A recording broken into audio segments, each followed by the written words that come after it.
Good morning children. మీకు ఇంతకు ముందే చెప్పినా కదా, 8 మార్క్స్ ప్రాబ్లమ్స్ 5 వస్తాయి. 8 5 40 మార్క్స్. తర్వాత 4 మార్క్స్లో మీకు ఇక్కడ మార్క్స్ ఇవి 4 మార్క్స్ ప్రాబ్లమ్స్ ఎన్ని వస్తాయి మీకు గ్యారంటీ వచ్చేవి 3 నేర్పించినాం అంటే 12 మార్క్స్. అంటే మొత్తం 52 మార్క్స్తో మీరు ఈజీగా పాస్ అయ్యేటట్టు తీసుకోవచ్చు. దీంట్లో మళ్ళీ 2 మార్క్స్ 1 మార్క్స్ కూడా మనం చేసుకోవచ్చు. ఫస్ట్ ఈ 52 మార్క్స్ గ్యారంటీగా తెచ్చుకొని మీరు పాస్ అయ్యేలాగా ఎలా చేయాలో చూద్దాం. ఇందులో ముఖ్యంగా ప్రాబబిలిటీ అనేది ఉంది. ఈ ప్రాబబిలిటీ చాప్టర్ నుంచి మీకు ఎన్ని మార్క్స్ వస్తాయి? 13 మార్కులు వస్తాయి. 13 మార్క్స్ ప్రాబబిలిటీ నుంచి వచ్చేది. మరి ఈ ప్రాబబిలిటీలో 13 మార్క్స్ ఏ క్వశ్చన్స్ వస్తాయో కూడా చెప్తా. 1 మార్క్ క్వశ్చన్ వచ్చేసి 6వ క్వశ్చన్, 6th క్వశ్చన్ వస్తుంది. తర్వాత 4 మార్క్స్ వచ్చేసి 21st క్వశ్చన్.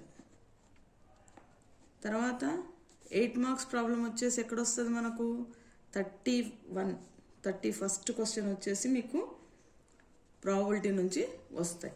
మరి ఈ ప్రాబబిలిటీ నుంచి 31st క్వశ్చన్ 8 మార్క్స్ చూద్దాం. ఫస్ట్ మనము 8 మార్క్స్కి ఇవ్వడానికి ఏమేమి స్కోప్ ఉన్నాయి అంటే కార్డ్స్ ప్రాబ్లం ఒకటి, తర్వాత ఇంకా ఏమున్నాయి కాయిన్స్ ప్రాబ్లం ఒకటి, మోస్ట్ ప్రాబబ్లీ కార్డ్స్ లేదంటే డైస్, 2 డైస్ ఉంటాయి కదా, డైస్ ప్రాబ్లం. ఈ మూడిట్లో ఏదో ఒకటి ఖచ్చితంగా వస్తుంది. కాయిన్స్ ప్రాబ్లం కూడా స్కోప్ లేదు, కార్డ్స్ డైస్ ప్రాబ్లమే ఎక్కువగా 8 మార్క్స్కి ఇవ్వడానికి స్కోప్ ఉందన్నమాట. ఒకవేళ అది కాకుండా వేరేది ఇస్తే ఇంకా ఈజీ మనకు. ముందు కార్డ్స్ ప్రాబ్లం చూద్దాం. మనకి డెక్ ఆఫ్ కార్డ్స్ అనే ఒక మాట వస్తుంది. డెక్ ఆఫ్ కార్డ్స్ అంటే ఎన్ని ఉంటాయి? డెక్ ఆఫ్ కార్డ్స్ అంటే 52 ఉంటాయి అన్నమాట. 52 కార్డ్స్ అనేటివి మనకు ఎలా డివైడ్ అయినాయో తెలుసుకుంటే వాళ్ళు అడిగిన క్వశ్చన్కి ఈజీగా ఆన్సర్ చేయగలుగుతాం మనము. ఫస్ట్ చూడండి, 26 ఇవి కలర్ బేసిస్ మీద డివైడ్ అయి ఉంటాయి అనమాట. రెడ్ కార్డ్స్ 26 ఉంటాయి, బ్లాక్ కార్డ్స్ 26 ఉంటాయి. మళ్ళీ ఇందులో 2 సింబల్స్ ఉంటాయి. ఇది వచ్చేసి హార్ట్ కార్డు, ఇది వచ్చేసి diamond card. Heart diamond red మాత్రమే ఉంటాయి అన్నమాట. ఇక్కడ బ్లాక్లో ఏముంటాయి? క్లబ్స్, తర్వాత స్పేడ్ ఈ గుర్తుతో ఉంటాయి. వీటిని ఏమంటారంటే స్పేడ్ అంటారు. ఏమంటారు? స్పేడ్. ఇది వచ్చేసి క్లబ్స్, ఇది డైమండ్, ఇది హార్ట్. మళ్ళీ ఇవి ఎన్ని ఉంటాయి మరి 26 2 డివైడ్ చేస్తే 13 వస్తాయి. 13 4 52 కార్డ్స్ అనమాట. కాబట్టి ఇప్పుడు వాడు మనం ప్రాబబిలిటీ అడిగినా అనుకో, what is the probability of getting red cards అని అడిగినా అనుకోండి, రెడ్ కార్డ్స్ ఎన్ని ఉంటాయి మీకు 26. బ్లాక్ కార్డ్స్ ఎన్ని ఉంటాయి 26.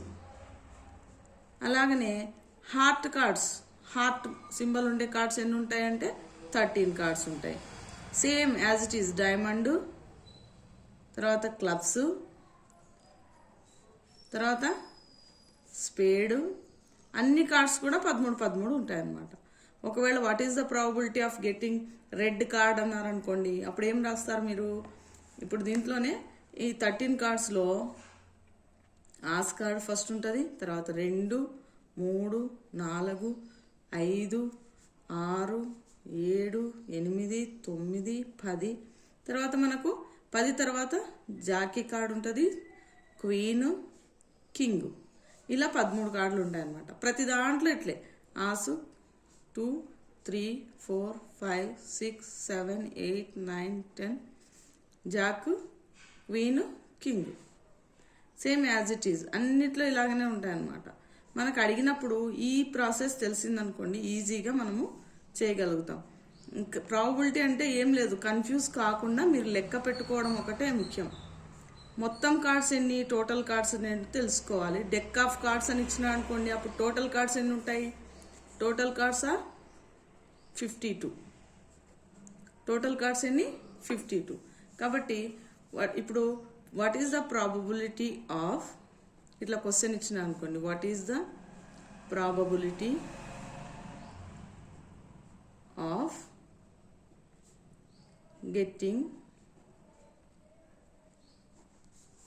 ఏ హార్ట్ కార్డ్ అన్నాడు అనుకోండి, హార్ట్ కార్డ్ ఏం అడుగుతున్నాడు ఇక్కడ? హార్ట్ అడుగుతున్నాడు.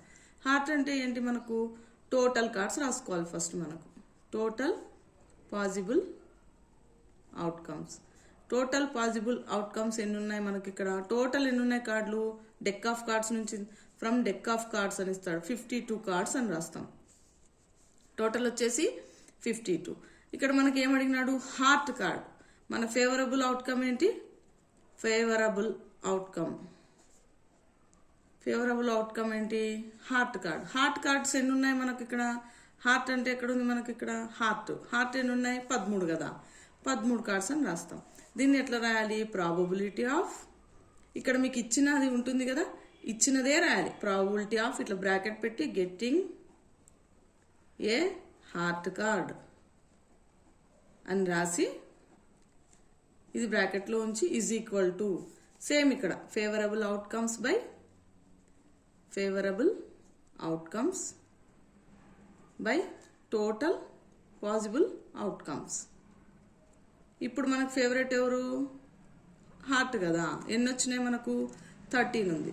13/52 ఇట్లా రాస్తే చాలు. లేదు మీకు క్యాన్సిలేషన్ వచ్చు అనుకుంటే 13 1 జా 13, 13 4 జా 52, 1/4 రాస్తే ఇంకా అక్కడ కంప్లీట్ అయిపోతుంది అనమాట. ఇట్లాంటివి 4 ఇస్తారు మీకు, 2 మార్క్స్. ఇట్లా చేస్తే మీకు 8 మార్క్స్ ప్రాబ్లం ఈజీగా వస్తుంది డెక్ ఆఫ్ కార్డ్స్ నుంచి వచ్చినప్పుడు. ఒకవేళ ఇందులోనే ఫేస్ కార్డ్స్ అని నాన్ ఫేస్ కార్డ్స్ అని ఇస్తుంటాడు. ఫేస్ కార్డ్స్ ఏంటో చూద్దాం ఇప్పుడు. ఫేస్ కార్డ్స్ అంటే ఏంటి? మొఖాలు ఉండేవి. మొఖాలు ఉండేవి ఎన్ని ఉంటాయి? ఈ మూడిటికి మాత్రమే మొఖాలు ఉంటాయి మనకి. Jack, queen, king. 3 కార్డులు అంటే ప్రతి దాంట్లో 3 కార్డులు ఉన్నాయి కదా. 3 4 జా ఎంత అవుతుంది? ఇక్కడ కూడా జాక్, క్వీను, కింగ్ ఉంది కదా. 3 4 జా 12. ఫేస్ కార్డ్స్ ఎన్ని? 12. నాన్ ఫేస్ కార్డ్స్ అని అడుగుతాడు. నాన్ ఫేస్ కార్డ్స్ అంటే ఏంటివి? ఎన్ని ఉంటాయి? 12 తీసేస్తే మొఖాలు ఉండేవి 12 అయితే, మొఖాలు లేనివి ఎన్ని అంటే 52లో 12 తీసేస్తే ఎన్ని అవుతాయి? 40 అయిపోతాయి ఫేస్ కార్డ్స్. ఒకవేళ నంబర్ కార్డ్స్ అని అడిగినాడు అనుకోండి, నంబర్ కార్డ్స్ అంటే ఏంటి? అంకెలు ఉండేవి. 1 2 3 4 5 6 7 8 9. ఒక్కో దాంట్లో 9 అంటే 9 4 జా 36. ఇక్కడ కన్ఫ్యూజ్ కాకూడదు. నాన్ ఫేస్ కార్డ్స్ వచ్చేసి 40, నంబర్ కార్డ్స్ వచ్చేసి 36. మొన్న ప్రీ ఫైనల్ ఎగ్జామ్లో చాలా మంది 40 బదులు 36 వేసినారు. ఇవి number cards, non face cards కాదు. ఇది క్లారిటీ పెట్టుకోవాలి మీకు. ఫేస్ కార్డ్స్ ఏంటివి, నాన్ ఫేస్ కార్డ్స్ ఏంటివి, నంబర్ కార్డ్స్ ఏంటివి. ఒకవేళ ఆస్ అని అడిగినా అనుకోండి, ఆశలు ఎన్ని ఉంటాయి? 4 ఉంటాయి. జాకులు ఆస్ కార్డ్ ఎన్ని అన్నాడు అనుకోండి, what is the probability of getting ace card అంటే 4. తర్వాత జాకులు ఎన్ని ఉంటాయి? 4. క్వీన్లు ఎన్ని ఉంటాయి? 4. కింగ్లు ఎన్ని ఉంటాయి? 4. ఒకవేళ వాడు రెడ్ కింగ్ అన్నాడు అనుకోండి, రెడ్ ఎన్ని ఉంటాయి? రెడ్ 2 ఉంటాయి, బ్లాక్ కూడా 2 ఉంటాయి. ప్రతి దాంట్లో అంతే. ఆశలు ఎన్ని ఉంటాయి, జాకులు ఎన్ని ఉంటాయి. దీని మీద మీరు కరెక్ట్గా పెట్టుకుంటే మీకు వచ్చే ఆన్సర్ అనేది ఈజీగా వస్తుంది అనమాట. ప్రాబిలిటీలో మనకు వచ్చేది ఎన్ని? 13 మార్క్స్. ఇది వచ్చేసి ఎంత? 8 మార్క్స్ ప్రాబ్లం. 8 marks problem. దీంట్లోనే ఇంకొకటి చేద్దాం. అది వచ్చేసి ఇంకొక ప్రాబ్లం ఏదనుకున్నాం మనం? 2 డైస్ ప్రాబ్లం అనుకున్నాం కదా. 2 డైస్ ప్రాబ్లం ఇదే ఇచ్చినాడు మీకు ప్రీ ఫైనల్లో చాలా మంది కన్ఫ్యూజ్ అయినారు. 2 డైస్ ప్రాబ్లం. 2 డైస్ అంటే 2 డైస్లు ఎగరేసినప్పుడు ఎన్ని పాసిబిలిటీస్ వస్తాయి? 1 డైస్ ఎగిరేసినప్పుడు 1 డైస్ అనుకోండి, ఎన్ని పాసిబిలిటీస్ ఉంటాయి? ఓన్లీ 1 డై త్రో చేసినప్పుడు మీకు టోటల్ ఎన్ని వస్తాయి? 1 2 3 4 5 6 అంతే కదా వచ్చేది దాని మీద పాసిబుల్ అవుట్కమ్స్. ఇది ఈజీ, మీకు 4 మార్క్స్కి ఇచ్చినా ఇస్తాడు. ఇక్కడ వచ్చేసి మీకు ఏం చేయాలి? 2 డైస్ ప్రాబ్లం అంటే ఇక్కడ పాసిబిలిటీస్ ఎక్కువ వస్తాయి. 6 6 జా 36. 36 వచ్చినప్పుడు మనం ఏం చేయాలి? టేబుల్ని డ్రా చేసుకోవాలి. టేబుల్ డ్రా చేసుకొని 6 లైన్స్, ఇట్లా 6 లైన్స్, అట్లా 6 లైన్స్ కొట్టుకుంటే 36 వస్తుంది. 1 2 3 4 5 6. ఇక్కడ 2 డైస్ల మీద 1 1 పడింది అనుకోండి, నెక్స్ట్ 1 2 పడుతుంది. ఒకవేళ పడితే 1 3 లేదా 1 4 1 5, తర్వాత 1 6. ఇట్లా 2 1 2 2 2 3 2 4 2 5 2 6, 3 1, 3 2, 3 3, 3 4, 3 5, 3 6. టేబుల్ రాసుకునేది ఒకటే కాదు, టేబుల్ మీద బాగా ఐడియా పెట్టుకోవాలి. మీకు నంబర్స్ మీద బాగా ఉంటే కన్నా బాగా ఈజీగా చేయగలుగుతారు, కరెక్ట్గా టోటల్ చేసుకోవాలన్నమాట. ఇక్కడ ఏమొస్తుంది 4 5, 4 6, 5 1, 5 2, 5 3, 5 4, 5 5, 5 6. అట్లానే 6 1, 6 2, 6 3, 6 4, 6 5, 6 6. ఇప్పుడు మీకు ఎగ్జామ్లో ఇచ్చిన ప్రాబ్లమే చేద్దాం. ఎగ్జామ్లో ఏం ప్రాబ్లం ఇచ్చినాడు మీకు? 31st ప్రాబ్లమ్ 8 మార్క్స్ వస్తుంది కదా మనకు. ఇక్కడ ఇచ్చినాడు చూడండి, 2 dice, 1 blue and 1 grey. అది ఏదైనా ఎగరేసేయచ్చు, 2 డైస్లు అయితే ఎగరేసి at the same time write down all possible outcomes. ఏమొస్తాయి మొత్తం పాసిబుల్ అవుట్కమ్స్ అంటే ఇవే కదా, టోటల్ పాసిబుల్ అవుట్కమ్స్. వీటిని ఏమంటారు? టోటల్ పాసిబుల్ అవుట్కమ్స్ అంటారు. వాడు చెప్పినాడు కదా, రాసేసినాం మనం. ఎన్ని మొత్తము? 6 6 36. టోటల్ పాసిబుల్ అవుట్కమ్స్ ఎన్ని? 36 అవుట్కమ్స్ రాసేసినాం. తర్వాత ఏమన్నాడు? What is the probability that the sum of 2 numbers appearing on the top of the dice. అంటే డైస్ ఎగిరేసినప్పుడు పైన 2 పడతాయి కదా, ఆ రెండింటిని కూడితే సమ్ అన్నాడు. ఏమన్నాడు ఇక్కడ? సమ్ అంటే ఏంటి? కూడడం. ఆ 2 డైసుల మీద పడినది కూడితే ఎంత వస్తుందో మనం కూడితే ఫస్ట్ చూడండి పాసిబిలిటీ ఏమి ఇచ్చినాడు? ఫస్ట్ 1 7 కావాలంట. ఫస్ట్ ఏం కావాలి? 7 రావాలంటే మనం ఎక్కడెక్కడ ఉన్నాయో ఈ మొత్తం టోటల్ అవుట్కమ్స్లో మనం దాన్ని లెక్క పెట్టుకోవాలి. 7 రావాలంటే మనకి ఏవేవి చూడండి, 1 6 అయితే 7 అవుద్ది కదా, 1 6 అవుద్ది. తర్వాత 2 5, తర్వాత 3 4, తర్వాత 4 3, తర్వాత 5 2, తర్వాత 6 1. ఇవన్నీ కూడా రాసుకుంటాం. ఏం రాసుకుంటాం అక్కడ? టోటల్ అవుట్కమ్స్ మనకు ఆల్రెడీ తెలుసు. టోటల్ అవుట్కమ్స్ ఎన్ని? 36. ఇక్కడ మన ఫేవరబుల్ ఏంటి? Favourable outcomes. ఎవరికి ఫేవరబుల్? ఇప్పుడు టోటల్ చేస్తే 7 రావాలి. టోటల్ చేస్తే 7 ఎవరెవరికి వస్తున్నాయో ఆ శాంపుల్స్ అన్నీ ఇక్కడ రాసుకుందాం. ఎవరెవరు?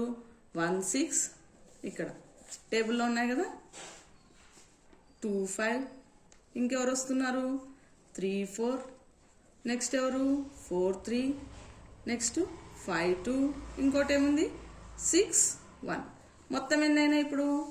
Total possible outcomes 1 2 3 4 5 6. మనకు ఫేవరబుల్ అవుట్కమ్స్ ఎన్ని? 6. ఇప్పుడు ఏం రాస్తాం? ప్రాబబిలిటీ ఆఫ్ ఈవెంట్ అనో ఏదో ఒకటి ఇచ్చిందన్న రాయాలి మనం. Getting some 7. సమ్ ఈజ్ 7 రావడానికి ఎంత ఇప్పుడు మనకు? ఇక్కడ ఏంటి? పైన ఫేవరబుల్ పైన 6, కింద అవుట్కమ్స్ ఎన్ని? టోటల్ 36. 6 1 6 6 మొత్తం ఎంత? 1/6. మీకు క్యాన్సిలేషన్ వస్తే చేయండి, లేకపోతే ఇట్లనే డైరెక్ట్ రాసినా కూడా మార్క్ ఇస్తారు మీకు, 6/36 రాసినా కూడా. నెక్స్ట్ వన్ ఏంటి? Second problem. దీంట్లోనే సెకండ్ వన్. 7 రావడానికి ఫస్ట్ అడిగినాడు. మళ్ళీ సమ్ చేస్తే ఏం రావాలంట? రెండోది ఏం అడిగినాడు? Even number. ఏమడిగినాడు? ఈవెన్. టోటల్ చేస్తే ఈవెన్ నంబర్ రావాలంట. ఏం రాసుకోవాలి మనం ఇప్పుడు ఇక్కడ? Even number. ఈవెన్ నంబర్ అంటే ఏంటి? మనకు గుర్తున్నాయా? 2 4 6 8 అవన్నీ ఈవెన్ నంబర్సే. ఈవెన్ నంబర్స్ ఏంటంటే ఇక్కడ రాస్తా, 2 రావాలి, 4 6 8 10 12 డాష్ డాష్ డాష్. ఇట్లా ఇవన్నిటిని ఏమంటారు? Even numbers. ఇట్లా టోటల్ చేస్తే ఈవెన్ నంబర్ రావాలి. ఇప్పుడు యాడ్ చేసి చూద్దాం. 1 1 ఫస్ట్ది ఏంటి? 1 1 యాడ్ చేస్తే ఎంత వచ్చింది? 2 వచ్చింది కదా, అంటే ఇది పాస్ అయింది. 1 1 రాసుకుంటాం. తర్వాత ఎవరు? 1 2 యాడ్ చేస్తే ఎంత వస్తుంది? 3 కదా, అయితే ఇది పనికిరాదు, ఈవెన్ నంబర్ కదా మనకు కావాల్సింది. 1 3 కలిపితే 4 వస్తుంది, కాబట్టి ఇది పాస్ అయింది. 1 2 ఇది పాస్ అయింది. 3 ఇది కాదు, అప్పుడు 7ది కాబట్టి అది లే. 1 2 3 మళ్ళీ దీంట్లో ఇక్కడ వస్తాయి 1 2 3, ఇవి 3 ఈవెన్ నంబర్స్. అట్లా లైన్కు 3 3 వస్తున్నాయి, అవన్నీ ఇక్కడ రాసుకుందాం. 1 1 1 3 1 5 2 2, తర్వాత ఎవరున్నారు 2 4 2 6, తర్వాత ఎవరు 3 1 3 3, యాడ్ చేస్తే ఈవెన్ నెంబర్ అనమాట. 3 3 అయిన తర్వాత 3 5, నెక్స్ట్ 4 2 4 4 4 6, నెక్స్ట్ ఫిఫ్త్ లైన్ ఇప్పుడు 5 1 5 3 5 5 5 యాడ్ చేస్తే 10 కదా, 10 ఈవెన్ నెంబరే కదా మనం రాసుకున్నాం కదా. నెక్స్ట్ ఏంటి 6 2, 6 2 యాడ్ చేస్తే 8, 6 4 6 6. ఇట్లా మొత్తం ఎన్ని వచ్చినాయి మనకు ఫేవరబుల్ అవుట్కమ్స్? 1 2 3 4 5 6 6 12 18. టోటల్ ఎన్ని ఫేవరబుల్ అవుట్కమ్స్? ఎన్ని ఫేవరబుల్ అవుట్కమ్స్ మనకి? ఫేవరబుల్ అవుట్కమ్స్ వచ్చేసి 18 వచ్చినాయి. టోటల్ అవుట్కమ్స్ ఎన్ని మనకు? 36 కదా, మనం టేబుల్ వేసుకున్న టోటల్ పాజిబుల్ అవుట్కమ్స్ ఎన్ని? 36. ఇప్పుడు ప్రాబబిలిటీ ఆఫ్ ఈవెంట్ ఏంటి మనకు? 18/36. క్యాన్సిలేషన్ చేయాలనుకుంటే 18 1 జా 18 2 జా 1/2. ఇది సెకండ్ వన్. ఎన్ని వచ్చినాయి దీంట్లో? 18 అవుట్కమ్స్ వచ్చినాయి. అంటే 18 టోటల్ చేస్తే 18 ఈవెన్ నెంబర్స్ ఉంటాయి, మిగిలినవన్నీ ఆడ్ నెంబర్స్. కాబట్టి 18 even numbers, 18 odd number. Third one ఏమడిగినాడు చూడండి, మూడోది ఏమడిగినాడు ఇక్కడ చూద్దాం క్వశ్చన్ పేపర్లో. Less than or equal to 12. Less than or equal to 12. కూడితే సమ్ చేస్తే 12 అంతకన్నా తక్కువ వచ్చినా పర్లేదంట. మనకి ఈ టేబుల్లో చూస్తే పెద్దదైన 6 6 కూడితేనే 12. మరి ఇవన్నీ దీనికన్నా తక్కువే కదా ఉండేది. 12 అంతకన్నా తక్కువ అంటే మొత్తం అన్ని ఫేవరెట్ ఇప్పుడు. కాబట్టి మనకి ఫేవరబుల్ అవుట్కమ్స్ ఎన్ని అవుతాయి? 36 అవుతాయి. ఫేవరబుల్ అవుట్కమ్స్ వచ్చేసి 36. Possible outcomes, total possible outcomes ఎన్ని? అవి కూడా 36. టోటల్ పాజిబుల్ అవుట్కమ్స్ ఎన్ని? 36. కాబట్టి ఇప్పుడు ప్రాబబిలిటీ ఆఫ్ ఈవెంట్ ఏమవుతుంది? ఇప్పుడు 36/36. క్యాన్సిల్ అయిపోతే ఏమొస్తుంది? 1. రెండు సేమ్ నెంబర్స్ ఉన్నాయి కదా, 1 వచ్చిందంటే దీన్ని ఏమంటారు తెలుసా? షూర్ ఈవెంట్ లేదా సర్టెన్ ఈవెంట్. షూర్ ఈవెంట్ లేదా సర్టెన్ ఈవెంట్.